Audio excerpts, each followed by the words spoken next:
हम लोग क्या करने वाले हैं।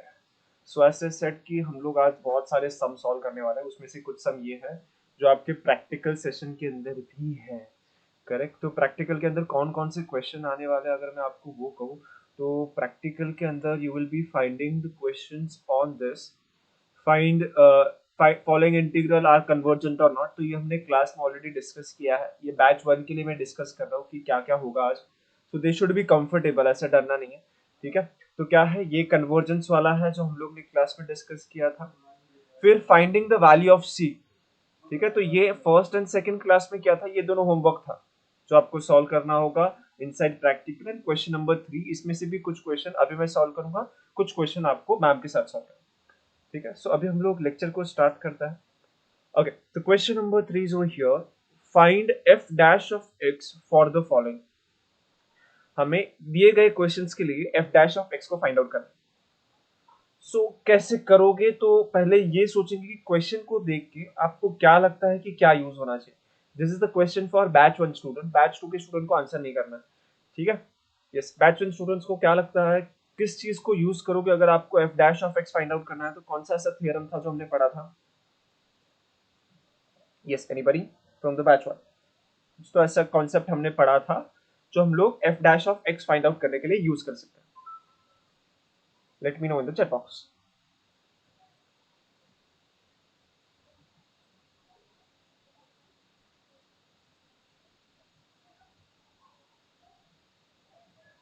Yes, whoever joined the class, good morning. Yes, anybody? F dash of x ढूंढने के लिए कौन सा थियरम यूज कर सकते हो आप लोग, जहां पे f डैश ऑफ x कुछ ऐसी तरीके से इंटीग्रल में डिफाइन हुआ है। किसी को याद है क्या था उस थियरम का नाम।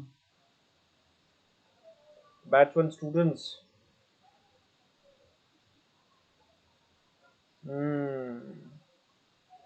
ठीक है, let this question to be open for everybody. चलो बैच 2 वाले भी याद दिला दो, क्या है, कौन सा थ्योरम हम लोग यूज करते हैं F dash of x find out करने के लिए। Yes, it is fundamental theorem of calculus. तो एक बार उसको छोटा सा रिवीजन दे देते हैं। फंडामेंटल थ्योरम ऑफ कैलकुलस क्या कहता है कि वो ये कहता है कि if your F is continuous on the closed interval a comma b and you define your f of x to be equal to integral a से लेके b f of t dt। यहाँ पे a से लेके b नहीं हो सकता है, यहाँ से होगा a से लेके x। then what will be my capital F dash of x? What will be this? This is same as what? By the fundamental theorem of calculus। चलो यार, theorem statement भी याद रखना है, सिर्फ प्रूफ को समझना इजी नहीं होता है। You need to understand the statement, you need to remember it and you should be able to apply it। Yes, F dash of x क्या होता है everybody? Capital F dash of x will be equal to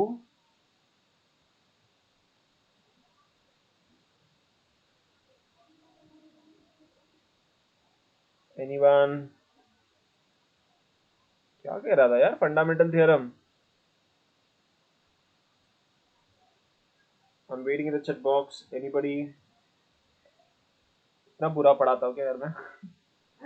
okay, closed and bounded. Hiralal ji, ये closed and bounded हो गया ना। This is closed and bounded हो गया। वो मुझे फाइनल स्टेटमेंट चाहिए कि अगर ये हाँ, it is F of x, right, it should B small F of x, correct. तो अगर आप डेरिवेटिव लोगे तो it will be nothing but small F of x. This is nothing but a fundamental theorem of calculus. Okay, अब इसी चीज को हमें यहाँ पे यूज करना है। तो हम लोग सिंपल वे से जाएंगे। सपोज अगर मुझे पहले क्वेश्चन नंबर 2 को सॉल्व करना है। ओके, सो अगर क्वेश्चन नंबर 2 को सॉल्व करना है तो they have given my F of X is equal to integral pi से लेके X sine square T dt। यहाँ पे fundamental theorem of calculus use करने के लिए एक छोटी सी चीज है जो हर किसी को ध्यान देना है। वो होता है कि उसका जो बेस होता है वो होता है कांस्टेंट नंबर, और न्यूमरेटर के अंदर, सॉरी न्यूमरेटर कहाँ बोला, जो अपर लिमिट जो है इंटीग्रल का, that should be a variable x, और यहाँ पे होना चाहिए f of x। ठीक है, अगर यहाँ पे x है तो यहाँ पे होना चाहिए f of x। then if you take a derivative with respect to x then you get this। जो फंक्शन था अंदर, उसके अंदर x चला जाता है। करेक्ट। तो कौन कौन सी चीजें हम लोग ऑब्जर्व कर रहे हैं कि lower limit of integral is a constant, upper limit और अंदर जो फंक्शन है कैपिटल एफ ऑफ एक्स दोनों सेम है। फिर अगर डेरिवेटिव लोगे तो आपको स्मॉल एफ ऑफ एक्स मिलता है, ठीक है। By using fundamental theorem of calculus मुझे यहाँ पे क्या देखना चाहिए, तो हाँ lower limit is a constant, यहाँ पर x है, यहाँ पर x है, तो आंसर क्या आएगा, अगर मैंने capital F dash of x ढूंढा then it will be small F of x। Now what is a small F of x, can anybody let me know small F of x क्या होगा in this case.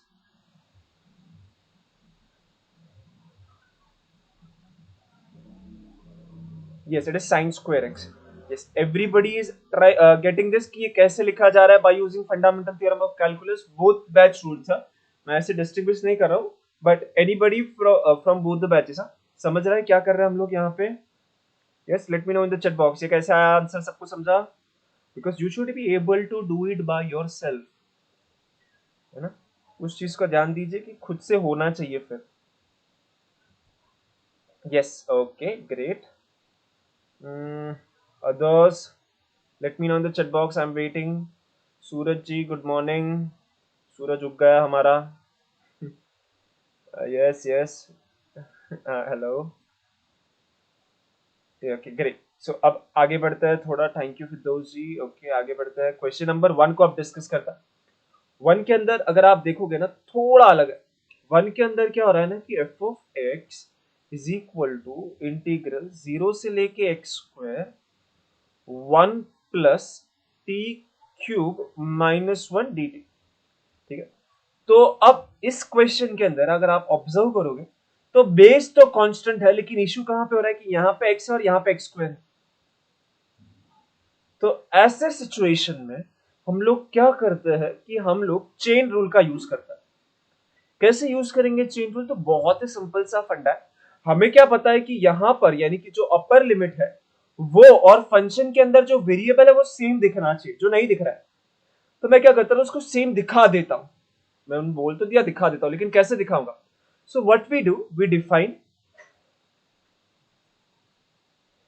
h of x square is equal to integral 0 से लेके x square 1 plus T cube raise to minus 1 है ना, तो it is 1 by this dt, ठीक है। तो मैंने क्या किया, अगर ऊपर x स्क्वायर था तो मैंने एक फंक्शन डिफाइन कर दिया जिसका डोमेन x स्क्वायर है, ठीक है। So then I can write f of x is equal to h of x square, ये सही रहेगा क्या, इज दिस ओके। जिस तरीके से मैंने डिफाइन किया उस हिसाब से f of x is equal to h of x square.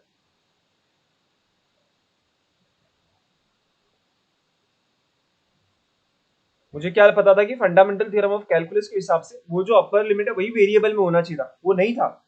तो मैंने क्या किया, मैंने एक नया फंक्शन डिफाइन किया जिसका upper limit is a variable, x square जो था वही एक्स स्क्वायर मैंने ला दिया, करेक्ट ओके।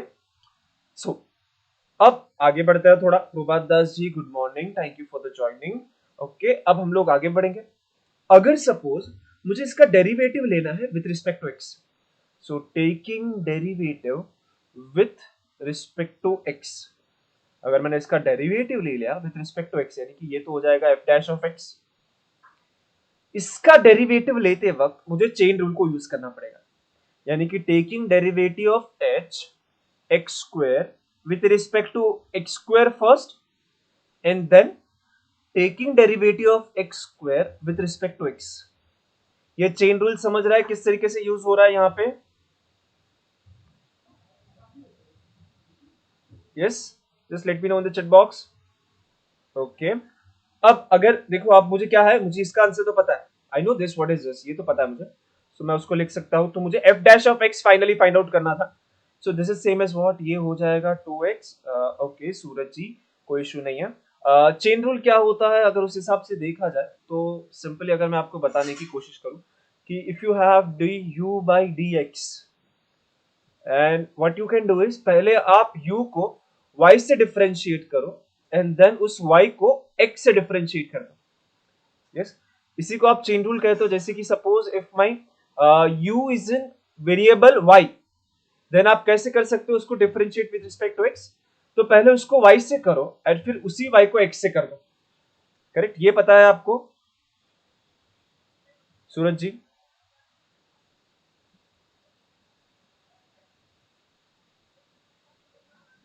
अगर ये वाला अगर आपको नहीं पता है तो मैं कौन सा वाला बताता कि F of g of x है और इसका आपको डेरिवेटिव लेना है, तो कैसे लेते थे? इसका डेरिवेटिव क्या होता है? तो इट इज एफ डैश पूरे का डेरिवेटिव, उसी चीज को ऐसे भी लिखा जा सकता है, एफ का डेरिवेटिव एट जी एक्स फिर जी डैश ऑफ एक्स। तो यहां पर भी हमने सेम किया, अगर मुझे इस चीज का डेरिवेटिव लेना था तो पहले मैंने उसका डेरिवेटिव ले लिया with respect to x square, फिर एक्स स्क्वायर का डेरिवेटिव ले लिया विद रिस्पेक्ट टू एक्स। अगर आपको ये समझता है तो आप ऐसा देख लो कि y is equal to x square है यहां पे, है ना? यहां पे अगर आप देखोगे इस क्वेश्चन के अंदर, by using this formula y is equal to x square है। Yes, okay great. So by using the chain rule हम लोग क्या करेंगे, अब मुझे ये तो पता है कि ये क्या होने वाला है, एक्स स्क्वायर का derivative with respect to x is 2x। अब सिर्फ मुझे ये फाइंड आउट करना है, d h x square divide by d x square. ठीक है, तो अब भाई ये एच एक्स स्क्वायर क्या डिफाइन किया था? एच एक्स स्क्वायर क्या है यार? वो था जीरो से लेके, जीरो है कि पाई है? हाँ जीरो है, जीरो से लेके X square 1/1 plus I think it is T square, yes it is T cube D T. Okay, तो मुझे इसका डेरिवेटिव लेना है, इस चीज का डेरिवेटिव लेना है with respect to x square, जो मुझे यहाँ पे पता है। ठीक है, so with respect to x square अगर मुझे डेरिवेटिव लेना है इस चीज का, यानी कि इस चीज का डेरिवेटिव लेना है मुझे with respect to x square, 1/1 plus T cube d. क्या मैं यहाँ पे फंडामेंटल थ्योरम ऑफ कैलकुलस लगा सकता हूं? That is a question. क्या मैं यहाँ पे फंडामेंटल थ्योरम ऑफ कैलकुलस लगा सकता हूं? यस और नो? फंडामेंटल थ्योरम कैलकुलस के लिए हमने क्या ध्यान दिया था कि lower limit should be constant, upper limit should be same as a variable, और फिर उस वेरिएबल के अगर आप डेरिवेटिव लोगे then the answer is same as, वो जो वेरिएबल होता है वो आपको इस फंक्शन के अंदर रख देना है। करेक्ट, यही हमने फंडामेंटल थ्योरम ऑफ कैलकुलस को नोट किया था। यहाँ पे क्या था कि हाँ लोअर लिमिट कांस्टेंट होना चाहिए, वेरिएबल सेम होना चाहिए, अगर उसका डेरिवेटिव लोगे तो उस फंक्शन के अंदर वो अपर लिमिट आ जाता है। Correct, so can I apply the fundamental theorem of calculus over here? Yes or no? Let me know in the chat box. Yes, okay. What about others?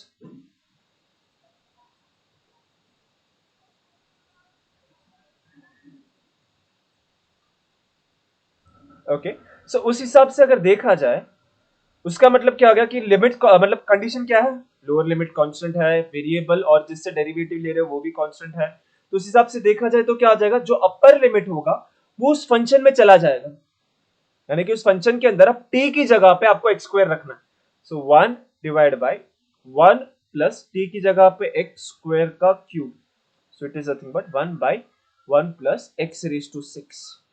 Okay, तो हमें ये derivative भी मिल चुका है, सो ये मिल गया 2x into 1 plus x raise to 6। तो ये हमें एफ डैश ऑफ एक्स मिला।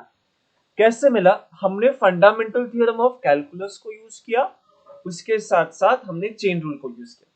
ठीक है, चेन रूल कब यूज करना पड़ा? जब हमें जो लिमिट है वो डायरेक्टली सेम नहीं है वेरिएबल जैसा, है ना, डायरेक्टली सेम नहीं होता, तब हम लोग चेन रूल को यूज करते हैं। ठीक है, try to observe the proof, और वही आइडिया हम लोग और एक क्वेश्चन डिस्कस करेंगे जिसके अंदर लगाने वाला है। ठीक है, just see the proof carefully, कहीं पर भी डाउट रहेगा तो you can ask.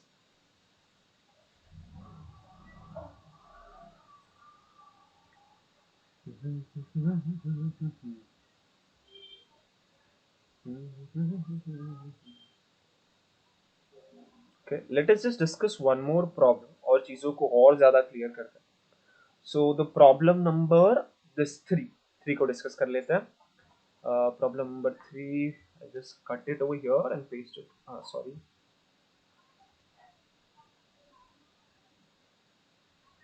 Okay. So problem number 3, अब हर कोई सोचेगा क्या करना चाहिए, आप मुझे बताओ अब। ठीक है, प्रॉब्लम नंबर 3 पेस्ट कर देते हैं यहाँ पे। ओके, सो पहला काम क्या होगा, कोई मुझे बताएगा? What should be my first step? मुझे पता है कि F of X is equal to integral pi से लेके एक्स स्क्वायर है sine square T D T. What should be my first step? मुझे क्या फाइंड आउट करना है? मुझे फाइंड आउट करना है f dash of x. Okay, पहला चीज मैं क्या करूं?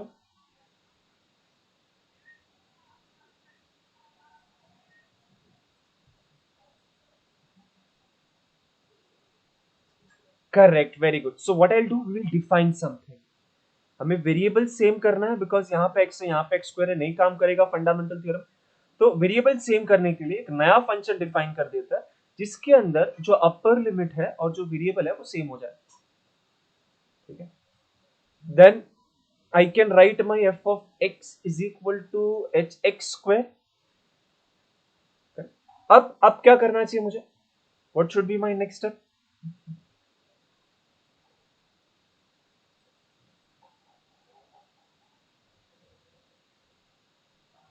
ओके, अब मुझे f dash of x find out करना है, तो किसको यूज करूंगा मैं? What I should use now? Yes. आवाज एक्चुअली सुनाई नहीं। हाँ बोले। Yes, we need to use chain rule. So by chain rule अगर मैं इसका डेरिवेटिव लेता हूं with respect to x, तो वो हो जाएगा d dx स्क्वायर। पहले तो इसको डेरिवेट करेंगे with respect to x square, फिर उसी एक्स स्क्वायर को डिफरेंशिएट करेंगे with respect to x. Okay, तो ये तो अभी हमें पता है। इसको फाइंड आउट करते हैं यहाँ पर। कोई मुझे बताएगा कि ये क्या होने वाला है? By using fundamental theorem of calculus. Fundamental theorem of calculus से इसका वैल्यू क्या होगा? कोई बताएगा मुझे?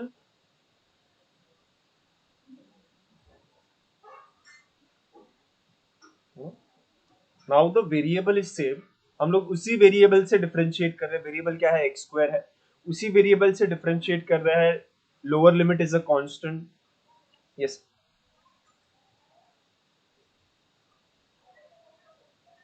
Correct. So it should be sine square x square. Is this okay to everybody? Because इसके बाद तो सम हो गया। Just let me know in the chat box everybody. ये साइन स्क्वायर एक्स स्क्वायर कैसे आया, समझ रहे हैं? यस, ओके, सारांश जी को समझा, very good. Adarsh, thank you. Yes Sahil, okay, yes, great. The final answer is that which Tarunum is giving. So it is f dash of x। यहाँ पे मैं लिख दूंगा sin square x square और ये हो जाएगा 2x। So this is your final answer। ठीक है, so once we know things get simple। और एक क्वेश्चन डिस्कस कर लेते हैं। ओके, क्वेश्चन नंबर 4 के अंदर आई वोंट सॉल्व इट अभी बिकॉज वो आप लोग सॉल्व करो। इसके अंदर आपको माइनस कर देना है बिकॉज लिमिट क्या है? x से लेके 0 है, तो लिमिट को इंटरचेंज करो, आंसर आ जाएगा। ठीक है, हम लोग एक ऐसा और एक प्रॉब्लम सिमिलर डिस्कस कर लेंगे फिफ्थ के अंदर। तो अभी फिफ्थ को डिस्कस करता है। ठीक है, सो क्वेश्चन नंबर 4 अभी डिस्कस नहीं करेंगे बिकॉज उसके अंदर सिर्फ माइनस करना है। वैसा टाइप फिफ्थ के अंदर सॉल्व हो जाएगा, सो टेंशन नहीं है। ओके, सो यहाँ पे आते हैं। Just please sir. ओके, अब तक क्या हो रहा था ना कि एक जगह पे तो कांस्टेंट था, अब तो ऐसा आ रहा है कि एक भी जगह पे कांस्टेंट नहीं है यार। तो ये तो थोड़ा डिफिकल्ट हो जाएगा कि एक भी जगह पे कांस्टेंट नहीं। तो ऐसे सिचुएशन में हम लोग सम को क्या करेंगे? ब्रेक कर देंगे bye using the property of Riemann integration. है ना, मुझे क्या पता है कि मुझे एक जगह पर तो कांस्टेंट चाहिए, तो मैं क्या कर देता हूं, एक जगह पर कांस्टेंट लेके आता हूं। सो what I can do, I can right it is a से लेके 3x integral 1 plus t square d T plus x से लेके a integral 1 plus t square d T. क्या ये ठीक है? ये प्रॉपर्टी मैंने कौन सा यूज किया? हम लोग ने इंटीग्रल को दो पार्ट में डिवाइड किया फ्रॉम सम मिडल पॉइंट। है ना, मिडल पॉइंट हम लोग ऐसा चूज करते हैं where the function is defined, where at a f of t is defined, f of a is defined। ठीक है, एक ऐसा पॉइंट है जहां पे हमारा स्मॉल f यानी कि अंदर का जो फंक्शन है वो डिफाइन होना चाहिए और कुछ नहीं। ठीक है, तो हमने क्या किया, कोई तो एक बीच का पॉइंट ले लिया जिसके ऊपर हमने हमारे इंटीग्रल को स्प्लिट कर दिया। इसकी बात करेंगे क्या? अभी देखो एक चीज हो गया कि एक लिमिट कांस्टेंट हो गया, कुछ तो एक a कांस्टेंट मिल गया। यहां पर a 3x, ये तो चल जाएगा, इसको इश्यू नहीं है बिकॉज यहां पे चल जाएगा बिकॉज लोअर लिमिट कांस्टेंट है। यहां पर क्या है कि अपर लिमिट कांस्टेंट है जो हमें नहीं चाहिए, हमें क्या चाहिए, हमें नीचे का लिमिट कांस्टेंट चाहिए। तो मैंने क्या कर दिया, लिमिट को इंटरचेंज कर रहा हूं और यहां पे माइनस साइन डाल दे रहा हूं। ठीक है, whenever we interchange the limit the sign gets change, और कुछ फर्क नहीं पड़ेगा। Okay, is it okay? यहाँ लास्ट वाला स्टेप जो मैंने लिखा, तो everybody from batch 1 from batch 2 everybody, yes okay. इसके बाद बहुत ही सिंपल सी चीज है, पहले तो देखो ये वाला जो है वो तो डायरेक्टली मिल जाएगा। अब मुझे फाइंड आउट क्या करना है, तो डेरिवेटिव फाइंड आउट करना है। तो हम लोग क्या करते हैं ना, दोनों का इंडिविजुअल डेरिवेटिव फाइंड आउट कर लेंगे। सो मैं क्या करता हूँ ना, लेट, मैं नया फंक्शन बोल देता हूँ f1x is equal to integral a से लेके 3x 1 plus t square d T. ठीक है, मिथिलेश यादव जी गुड मॉर्निंग। यहाँ पर अभी हम लोग करेंगे इस सम को सॉल्व। f1x जो है उसका मुझे डेरिवेटिव फाइंड आउट करना है। कैसे करूंगा? Yes, what should be the first step? f1x का डेरिवेटिव फाइंड आउट करना है। डायरेक्टली मैं डेरिवेटिव ले सकता हूँ, वेरिएबल को सेम करना, करेक्ट। सो मैं क्या करूंगा, मैं नया फंक्शन डिफाइन करूंगा, h1x is equal to h1 3x is equal to integral a से लेके 3x 1 प्लस टी स्क्वायर। अगर मुझे f1x is equal to h1 3x मिल चुका है, तो h1 का derivative with respect to x is the thing, but h1 का derivative with respect to 3x, और उसके बाद हम लोग उस चीज का डेरिवेटिव ले सॉरी, देन उस 3x का derivative with respect to x। इसका डेरिवेटिव क्या होगा, कोई मुझे बताएगा? What is the derivative of this with respect to 3x?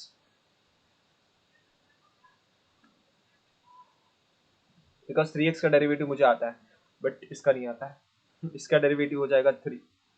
इसके बाद मुझे ये आंसर चाहिए जो यहां से मिलेगा। Yes, what will be that? क्या करना होगा? Just think about it.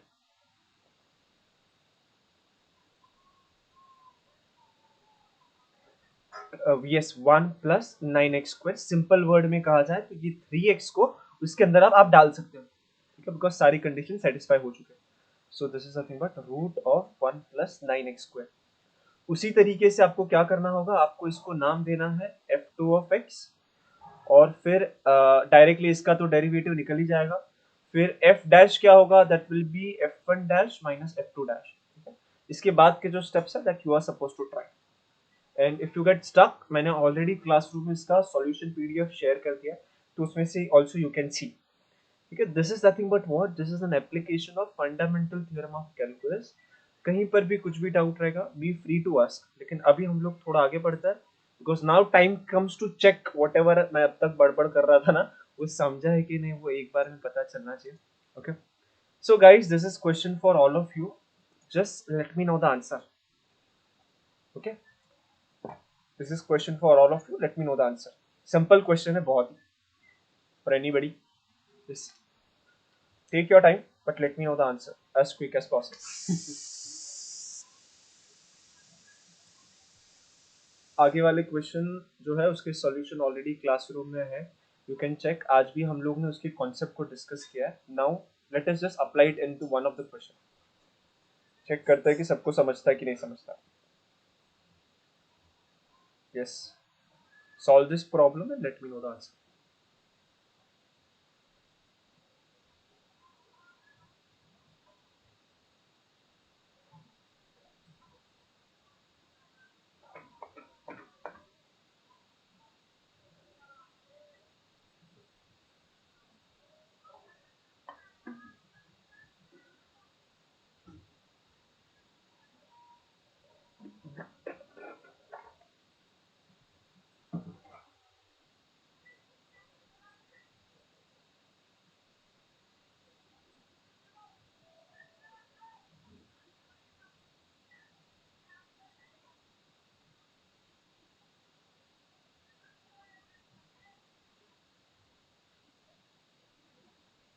Is it that much difficult?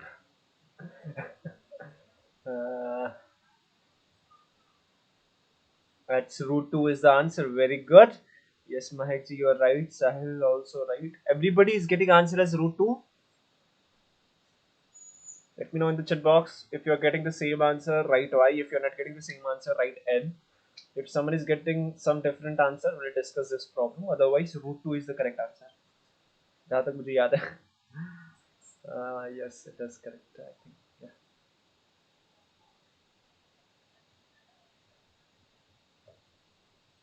So answer is root 2. Guys, please confirm in the chat box क्या आंसर root 2 आ रहा है.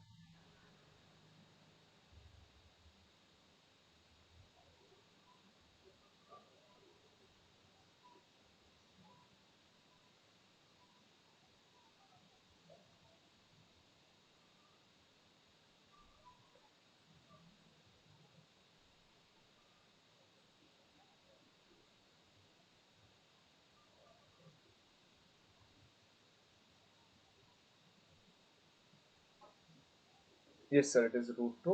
Thank you for confirming. Yes, okay.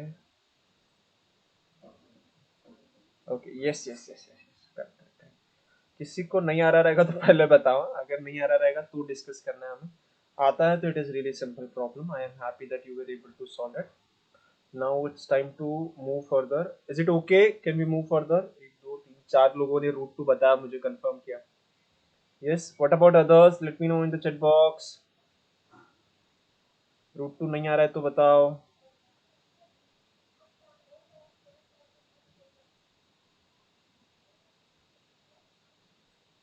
जल्दी करो, at least yes और no.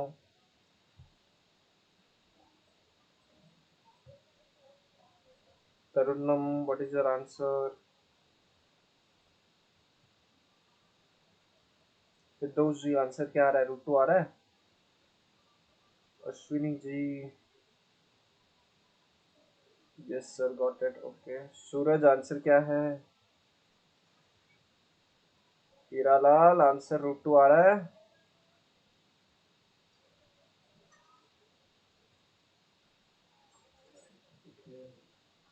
Yes, okay. So with this I think सबको मिल रहा है. आई अज्यूम दैट अभी we come to the next type of solving the problem. Last time हम लोग ने लिबनीज रूल जो था उसको प्रूव भी किया था और उसको थोड़ा यूज भी किया था. आज हम लोग लिबनीज रूल का और एक केस देखने वाले हैं, which is a special case जिससे बहुत सारे प्रॉब्लम सॉल्व होते हैं. यहाँ पे लिबनीज रूल का स्पेशल केस क्या है? इससे पहले जो हम लोग ने लिबनीज रूल पढ़ा था ना, उसके अंदर क्या था पहले मैं ऊपर लिख देता हूँ फॉर अवर रेफरेंस. हमने क्या सीखा था कि if you are differentiating with respect to x, where x is what, x is but the limits के अंदर के फंक्शन थे, है ना. हमारे लिमिट जो थी वो एक्स के टर्म में थी and the function was in terms of T. It should be G. हम लोग ने जी रखा था तो यहाँ पे भी. और ऐसे टाइम पे लिबनीज रूल ये कहता है कि this derivative is same as g f2 of x into f2 dash of x minus g f1 of x into f1 dash of x. तो ये था हमारा लिबनीज रूल जो हमने किया था. लेकिन लिबनीज रूल का एक स्पेशल केस है जिसके अंदर सपोज अगर आपकी जो लिमिट्स है वो कांस्टेंट है and your function is in terms of a two variable, और वो इंटीग्रेट सिर्फ एक ही वेरिएबल से कर रहे हो आप, इस चीज का भी ध्यान रखिएगा.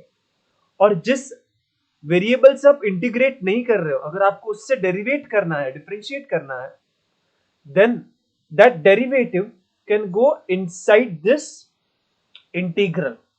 अगर सिंपल वर्ड में मैं इसको बता दूं ना, तो सिंपल वर्ड में सिर्फ मैं इतना ही कहूंगा कि आपका ये जो डेरिवेटिव और इंटीग्रल जो था ना, उन्होंने एक दूसरे को कम्यूट किया. बिकॉज यहाँ पर क्या था, डेरिवेटिव पहले था, इंटीग्रल बाद में था. यहाँ पे क्या हो रहा है कि इंटीग्रल पहले और डेरिवेटिव बाद में.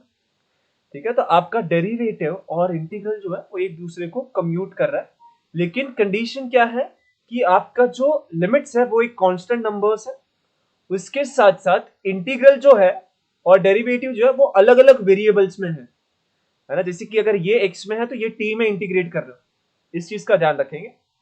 ओके. सो लिबनीज का ये जो स्पेशल केस है वो सिर्फ इतना ही कहता है कि आप अपने डेरिवेटिव और लिमिट जो है, सॉरी डेरिवेटिव और इंटीग्रल जो है उनको इंटरचेंज कर सकते हो. कंडीशन सिर्फ इतना है कि दोनों के वेरिएबल अलग अलग होने चाहिए, बस और कुछ नहीं, ठीक है। और जैसे अंदर जाओगे ना तो you have to take a derivative with respect to only that variable only.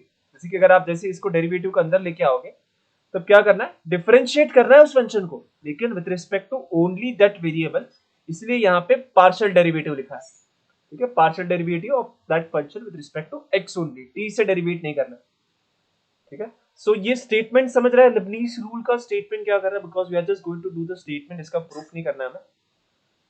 You are able to understand statement कर क्या रहा है, बिकॉज अभी हमको यूज करना है उसको, before we use it we should understand it.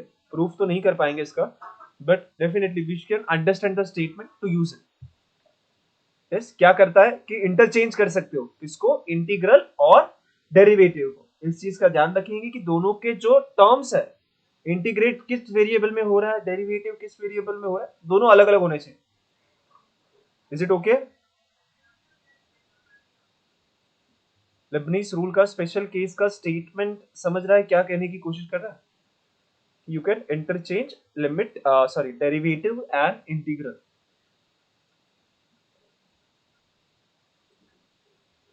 Should we apply it? Then I think might get more clear. एक बार अप्लाई करते हैं, शायद से चीजें और क्लियर हो जाएगी। ये लिबनीज रूल का जो स्पेशल केस है ना, उसको हम लोग कब यूज करते हैं, तो mostly we are using it to find out some integrals. जैसे कि यहाँ पे अगर आप देख रहे हो, तो suppose this is I is equal to integral 0 से लेके 1 x raise to n log x dx। सो ये जो चीज है इसके अंदर दो वेरिएबल है, करेक्ट? यस और no? x and n are the two variables inside this. Now I want to find the integral of this for any n greater than or equal to -1. तो ऐसे सिचुएशन में हम लोग ये Leibniz का जो special case है उसको यूज कर सकते हैं। कैसे यूज करेंगे वो देखते हैं।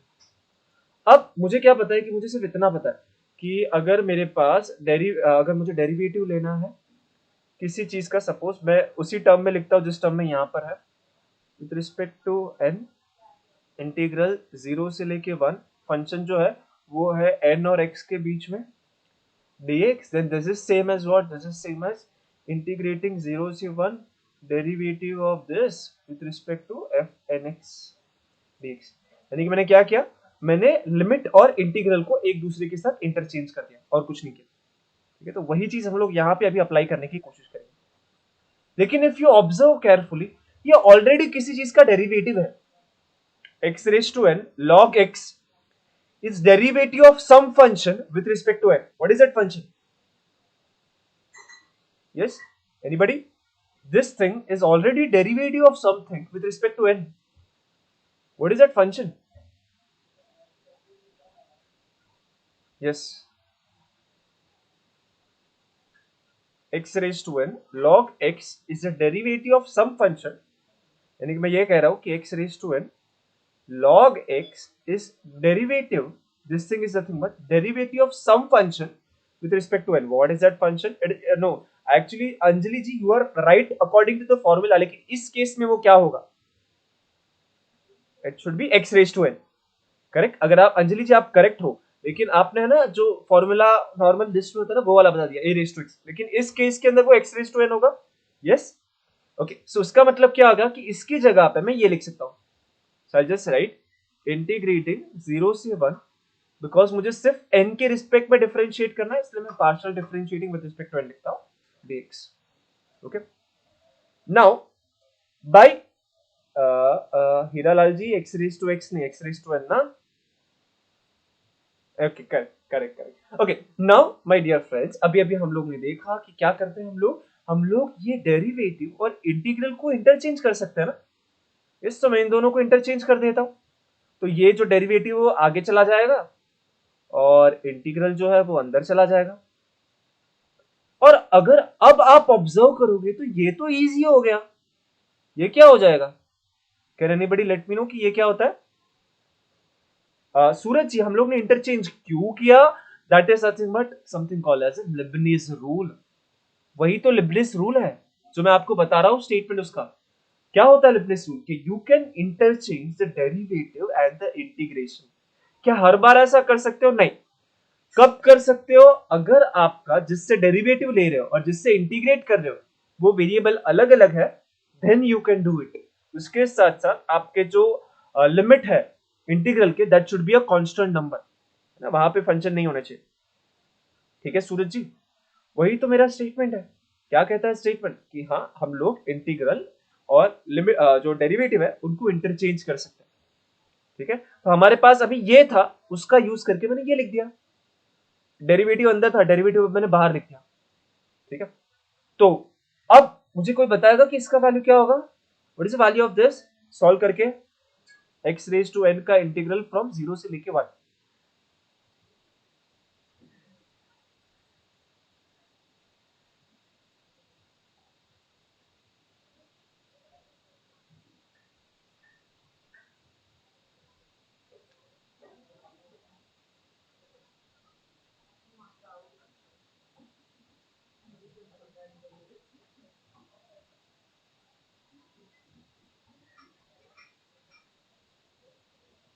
इंटीग्रेशन की जो बेसिक फॉर्मूला है उसका लिस्ट बना के रखो, बिकॉज पूरे आपको ये सब्जेक्ट के लिए काम आने वाला है ना। बेसिक फॉर्मूला ही चाहिए, बहुत ज्यादा डिफिकल्ट फॉर्मूलाज नहीं चाहिए। थियरी करते हैं ना तभी फॉर्मूला नहीं चाहिए, जब ऐसे प्रैक्टिकल उसका यूज करेंगे ना तब हमें चाहिए रहेगा formula.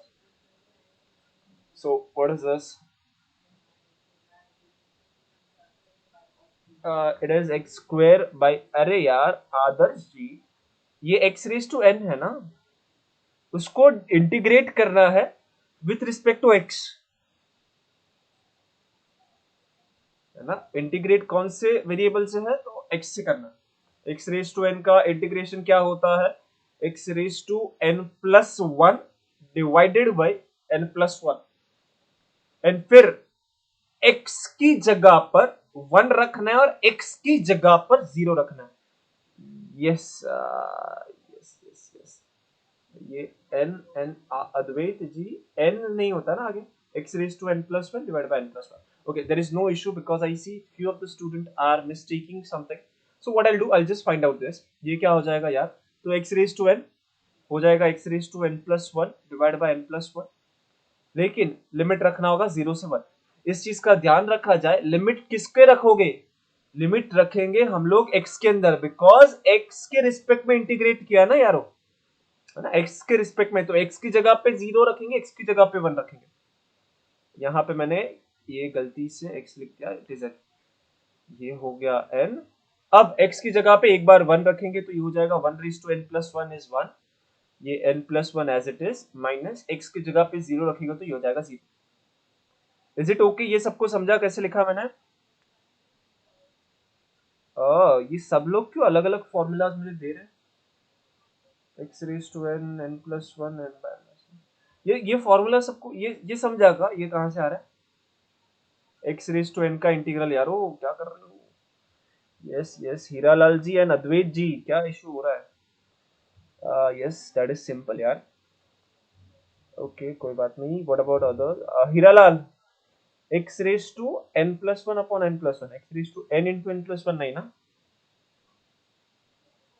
And Advait also, and Adarsh also, is it okay? जो मैंने लिखा स्क्रीन के ऊपर, okay. What about other two, Advait and Adarsh, yes Adarsh ji, roll number 313 Adarsh Tiwari, yes, okay. So now what you have to do, you have to just take a derivative with respect to n plus 1 का derivative with respect to n। अच्छा जी, अब इसका क्या होगा answer, anybody? थोड़ा सोचो हाँ कुछ बेसिक फॉर्मूलाज को लिस्ट बना के रखो, it will be really helpful. Basic ही चाहिए हमें, ज्यादा बहुत एडवांस वो सब फॉर्मूला नहीं चाहिए, बेसिक फॉर्मूलाज लेकिन चाहिए हमको। ठीक है, it should be right, it is right. So इसका ये 1 बाई एक्स का जैसा डेरिवेटिव हो जाएगा, यानी कि ये हो जाएगा same as minus 1 divide by n plus 1 का स्क्वायर। Is this okay? सबको पता चला ये डेरिवेटिव का फॉर्मूला कौन सा यूज किया गया है? करेक्ट। सो आप देखोगे ना, इंटीग्रल जो था वो बहुत बहुत बहुत इजीली सॉल्व हो गया bye using this special case. ठीक है, so this is a really good thing for us कि हम लोग स्पेशल केस को डिस्कस कर, मतलब उसको स्टेटमेंट ही क्यों किया है उसका रीजन दे दूंगा, बिकॉज उसका जो प्रूफ है that is really complex proof and हमारे स्कोप के बाहर चले जाएगा वो. But still, I am trying to find out an easy proof which I can deliver with the amount of knowledge we have at this moment. ठीक है. अब if I find the proof, definitely special case का भी हम लोग proof करेंगे. ठीक है. लेकिन अभी के लिए सिर्फ statement use करके उसका application देखते हैं, so we can move further with the portion. Okay, so this was a good example. Still, we have some time to discuss something more. Let's just discuss. Hmm, ये वाला थोड़ा time consuming है, ये वाला easy है, तो हम लोग थोड़ा इंटरचेंज कर देते हैं ऑर्डर. ये नेक्स्ट वाला नेक्स्ट लेक्चर में लेंगे जो बहुत ही इंटरेस्टिंग है, ये थोड़ा इजी है. ये जो है ये बाबा जी, जिसको मैं पहले एस वाई तक मैं इसको एल हॉस्पिटल कह रहा था, फिर मुझे जाके पता चला कि इसको लॉपिटास रूट कहता है. मुझे भी बहुत हंसी आ रहा था कि हाँ, फिर भी मैं जब पढ़ता हूँ ना तो मैं पहली बार इसको एल हॉस्पिटल पढ़ता हूँ, फिर इसको मैं लॉपिटास रूट पढ़ता हूँ. ठीक है, सो इट्स ओके. हमें क्या करना है, हमें ये फाइंड आउट करना है by using fundamental theorem of calculus and L'Hopital's rule. कोई बात नहीं, नाम में कुछ नहीं रखा है, उसके अंदर क्या है वो पता होना चाहिए. सो देखते हैं क्वेश्चन क्या कहता है. क्वेश्चन ये कह रहा है कि हमें इस चीज को फाइंड आउट करना है और हमें ये बताना है कि this is equal to 1/3. So limit x tends to 0 1/x³ integral 0 से लेके x t square 1 plus t raise to 4 d t. हमें इसको फाइंड आउट करना है. यार ये तो कुछ देखा हुआ सा है. इसको क्या कहता है, what is this called as, ये जो अभी मैंने मार्क किया, इसको क्या कहता है, कोई नाम बताएगा मुझे इसका, कौन से टाइप का इंटीग्रल है. चलो चलो, नाम पता होना चाहिए. नाम में भले ही कुछ ना रखा हो. यस, कौन से टाइप का इंटीग्रल है ये, बिकॉज यही यूनिट का नाम है तो पता होना चाहिए. यस यस यस, ये जो अभी मैंने मार्क किया रेड से, it is which type of integral. बाबा रे कितना बुरा पढ़ाते हैं सर, कुछ याद नहीं रहता है.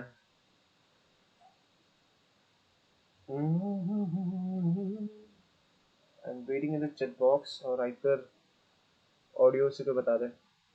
ऐसे टाइप के इंटीग्रल को क्या कहते हैं यार. तीनों टाइप तो हमने देखे थे, डेफिनाइट, इंडेफिनाइट, इम्प्रॉपर. उसमें से कौन सा है ये.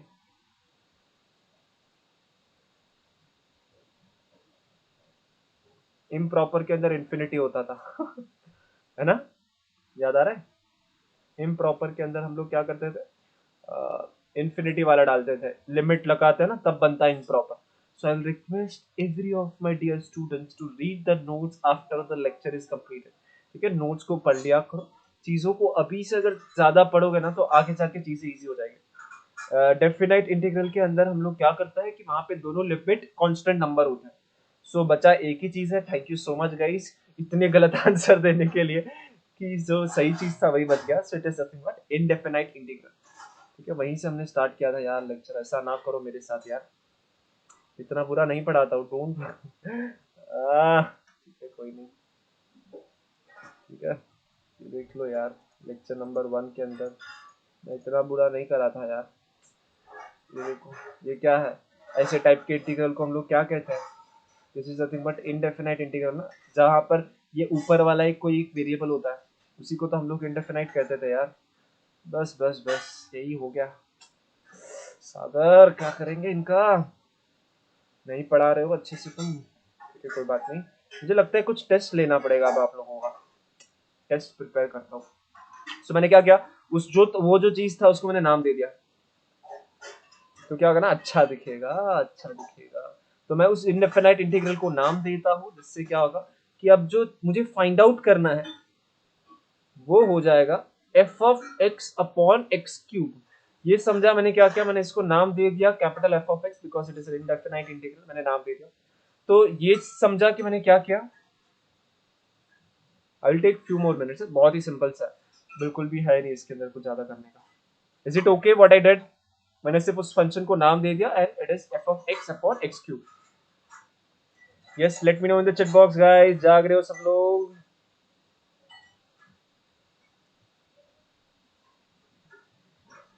यस यस यस, सिर्फ एक ही बंदे को समझा, बाकी सब लोग जाग रहे हैं. Yes, okay great. After this what will do, अगर देखो लिमिट लगा के देखते हैं एफ ऑफ जीरो क्या होगा, कोई मुझे बताएगा एफ ऑफ जीरो क्या होगा,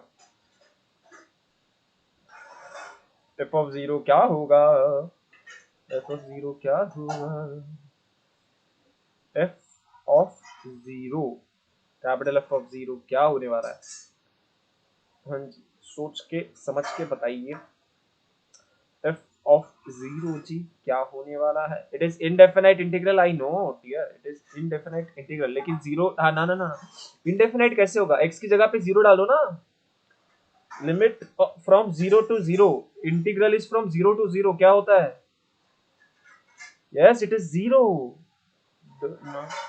डज नॉट एग्जिस्ट, नहीं जीरो होगा ना, बिकॉज आप जहां पे स्टार्ट कर रहे हो वहीं पे खत्म कर रहे हो, तो उस केस के अंदर इंटीग्रल का आंसर क्या होता है, जीरो होता है, इंटीग्रल ए से लेके a f of t D t is always zero, because आप जहां पे स्टार्ट करो वहीं पे खत्म करो, there is no area between those two line, the answer is zero, मतलब कि अगर मैं यहाँ पे लिमिट लेता हूँ x tends to zero then it is zero by zero, हम लोग ये लॉपिटास रूल जो है वो कब लगा सकते हैं, जब ऐसे टाइप के इंटीग्रल होते हैं, zero by zero, infinity by infinity, तभी लगा सकते हैं, तो यहाँ पे मुझे पता चला कि अगर मैं लिमिट डायरेक्टली रखता हूँ तो आंसर आ रहा है जीरो बाई जीरो, इसीलिए मैं लॉपिटास रूल जो है हमारा उसको लगा सकता हूँ, देयरफॉर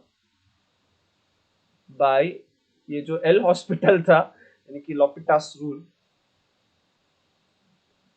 वो क्या कहता है कि ऐसे सिचुएशन में आपको न्यूमरेटर और डिनोमिनेटर का सिर्फ डेरिवेटिव ले लेना है, ठीक है, so by this is same as x tends to zero, f dash of x divide by x cube का डेरिवेटिव होता है 3x स्क्वायर, ठीक है, अब कोई मुझे बताएगा कि ये l डैश ऑफ x क्या होगा, sorry f dash of x क्या होगा,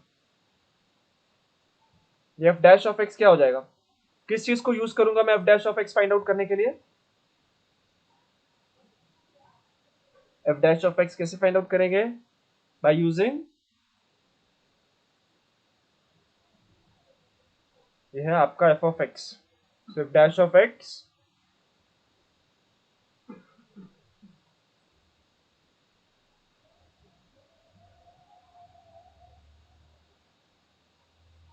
yes f dash of x, यार बता दो, सिंपल सा क्वेश्चन है, और 2 मिनट लेना है मुझे, हो गया सम, तो सम इज डन, हो चुका है यार, f डैश ऑफ x कैसे फाइंड आउट करते हो, yes it is fundamental theorem of calculus, अगर फंडामेंटल थ्योरम ऑफ कैलकुलस को यूज करोगे यानी कि इस x को t की जगह पे रख देना, ठीक है, सब चीज सेटिस्फाई हो रहा है ना, कि देखो यहाँ पे कांस्टेंट है, ये वेरिएबल सेम है, तो डायरेक्ट डेरिवेटिव लेने वक्त वो जो वेरिएबल है वो अंदर चला जाएगा, यानी कि उस उधर लग जाएगा, तो it is x square divide by 1 plus x raise to 4, अब क्या है, it is x square divide by 1 plus x raise to 4 divide by 3x square, okay ये हो गया, अब अगर मैं इसके अंदर क्या कर सकता हूं, तो पहले तो ये x स्क्वायर कट जाएगा, पहला चीज तो ये होगा कि ये x स्क्वायर कट गया, उसके बाद अगर मैंने लिमिट रखा तो आंसर क्या आएगा, कोई मुझे बताएगा, if I write the limit x tends to zero, तो आंसर क्या आ रहा है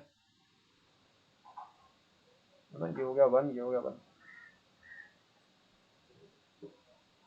since x is tending towards 0, since x is tending towards 0, x is not equal to 0, I can cut it, otherwise नहीं कर सकता, ठीक है, अगर मैंने x टेंड्स टू 0 लिमिट लगा दिया तो अब क्या आएगा answer, it is 1/3 and hence we are done, ठीक है, हमें यही प्रूव करना था, यही शो करना था कि द आंसर इज 1/3, ठीक है, तो हम लोगों ने क्या किया, L'Hopital's rule and fundamental theorem of calculus यहाँ पे यूज कर लिया and we got the answer, ठीक है, so this is enough for today's class, कल हम लोग 8 बजे वापस से मिल रहे हैं, तो तभी कुछ भी डाउट रहेगा तो you are suppose to ask me, for दो students of batch 1 please please please go through the notes